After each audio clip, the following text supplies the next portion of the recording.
She's been like this ever since her haircut. I think she's sad. Oh, I'm breaking out into sweat. This is... Oh my God.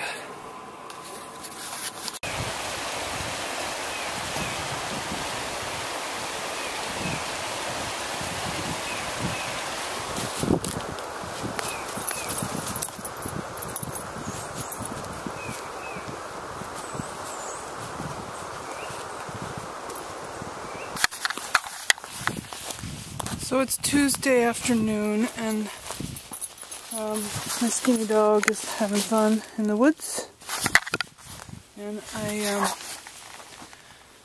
am not feeling well. Yesterday was worse. It's Wednesday morning. I'm going to the pool, but had to get a little shot of the cuteness. Bye, cuteness.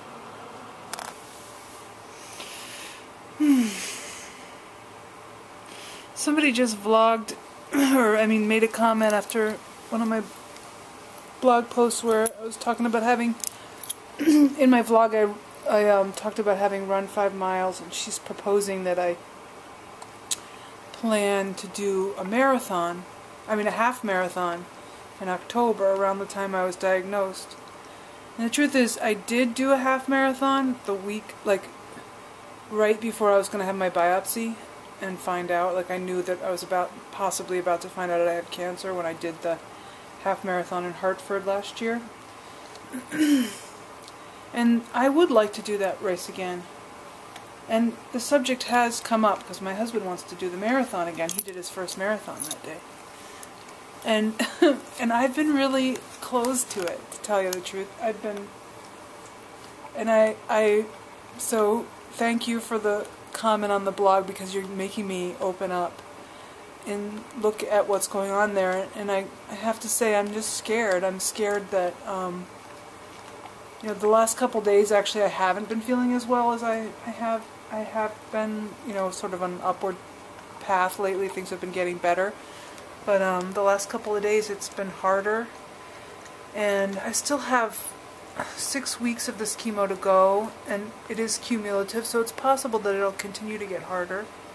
And then after that I have radiation, and I've just watched a friend go through it, and it was really hard on her. And I've also heard that recovering from radiation, you actually can get hit with sort of an aftermath, sort of wave of exhaustion a couple of months after the radiation ends, which would be right around the time I would be gearing up for a half marathon. The idea of sort of training hard feels like not dangerous, not necessarily bad, but basically I've been noticing that if I push myself in my exercise, I don't have a lot left over for the rest of my life, and I have to make a decision about whether or not I want to have a rest of my life right now. So on one hand, I'd really like to just say, yes, it's something to aim for, it's something to look forward to, it's a reminder that this will end. And on the other hand, I'm scared that I'm going to get there and I'm still going to be a wreck, and I'll be either pushing too hard or disappointed. Mostly I think I'm afraid I'm going to be disappointed. So I haven't let myself set that kind of a goal.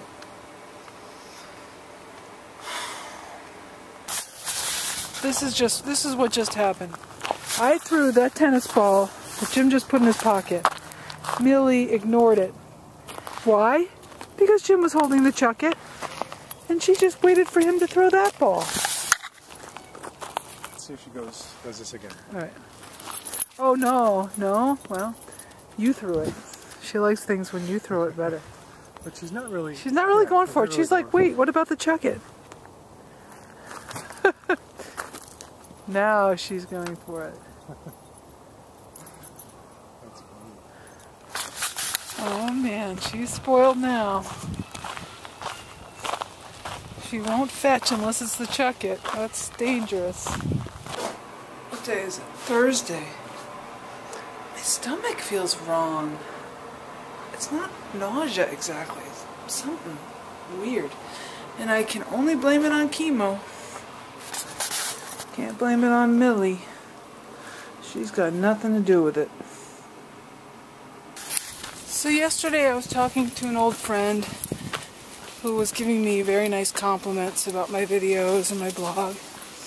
And she used the word generous. She was saying it's very generous of me to put my life out there like I am. And of course I loved hearing that, but that word surprised me. And I've been thinking about it.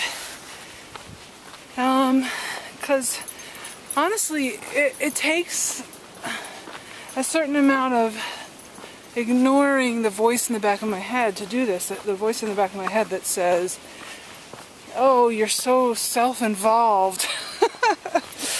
And, oh my God, like, it's very negative, that voice. And then there's another component to it, which is that I also find myself thinking about, there's just like 2 or 3 people who were once in my life and who are not right now. And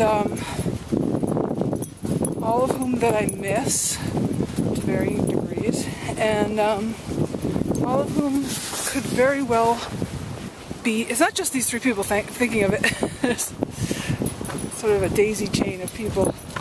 And anyway, all of these people may be watching these videos and feeling some sort of, I don't know, I want to say relief, maybe that's the wrong word, but just some sort of comfort maybe, just to know, just to see how I'm doing.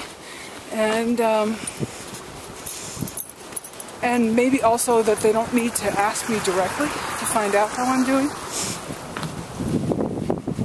And then I thought, yeah, okay, right there, that's where I can see that this is maybe generous. Because, I mean, I don't get that reciprocally. Those people are not telling me without me having to ask what's going on in their lives and how they're doing. And I know that they all, whether they can show it, obviously they can't show it at this point, but I know that they care about me, and I certainly care about them and wonder, you know, would like to know how they're doing. So, yeah. So I'm doing this, so I'm giving them this. I'm not asking for it in return. So yeah, okay, I'll own it. And at least in that regard, I can see that this is generous. And also it does really mean a lot to me that others tell me that it helps them to watch these videos. And yeah, I do push through that negative voice and push it away so that I can do this, and it means a lot to me that it helps people to see my story. But I also need to say that it helps me. It helps me a lot. It helps me even like in a moment like this, for instance, that I'm with my dog. Right, dog? I'm with you.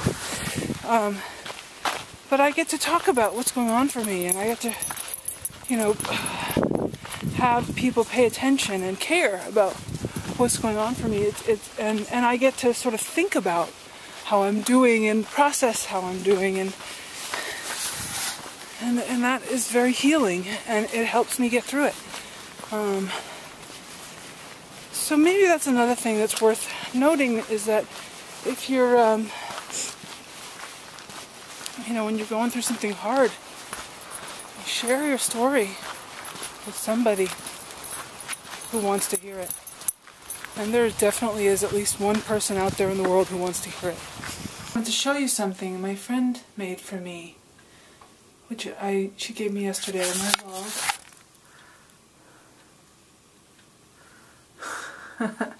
It says, rezos y sueños, prayers and wishes. And there are these little pockets And the fabric was designed by a friend of her aunt's. It's really beautiful. It's really beautiful. Oops. Knocked it down.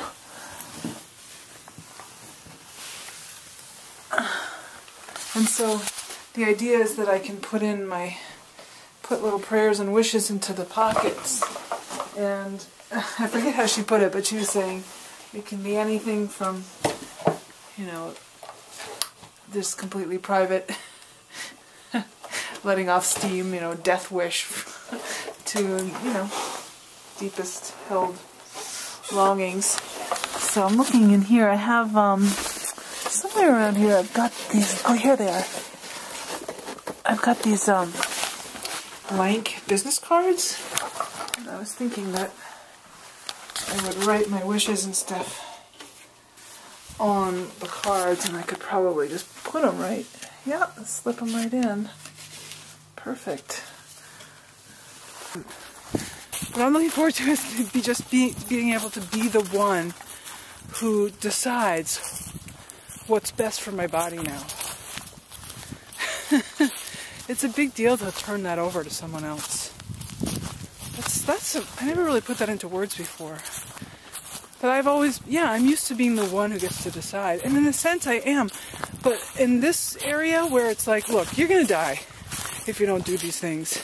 And people who deal with it all the time are telling me this. And people with good hearts and who I believe are honest and who have seen people die because they don't listen to their advice. You kind of go, okay, I'm going to put my trust in you and turn my body over to your care. And that's tough. Sending a notice out, everybody. Those little rectangular buckets that cat litter or things come in? We're going to make our own panniers for the trip because kids aren't going to be necessarily, can't afford to spend that money. So it's Friday. I've made a couple of...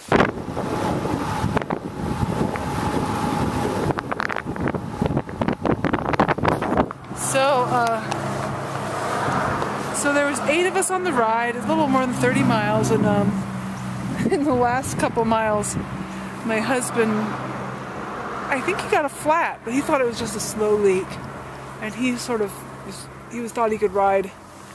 He thought he could finish the ride before it went flat, but apparently that wasn't the case because the next time I turned around, he was gone. So one of the riders went back because he's got the keys to my car. So everybody's gone, and I'm waiting in the parking lot. At this point, I think they're probably changing the flat because it's taking a while. But I have to say that on this ride today, it definitely was low stamina, I would say. I don't feel sick. Like, I used to go on rides and feel like my head, like I could ride if only I could put my head on a pillow and sleep. Not sleep, but at least rest my head because I'd get this kind of headache. And that wasn't happening. I didn't feel that uncomfortable. But going uphill, it's just like, it felt like I just wasn't getting any fuel to my leg muscles. And I don't know if it's because I'm a little out of shape or if it's my low blood count, but I'm guessing it's a little of both. Oh, inside of my car, how I long to be in you.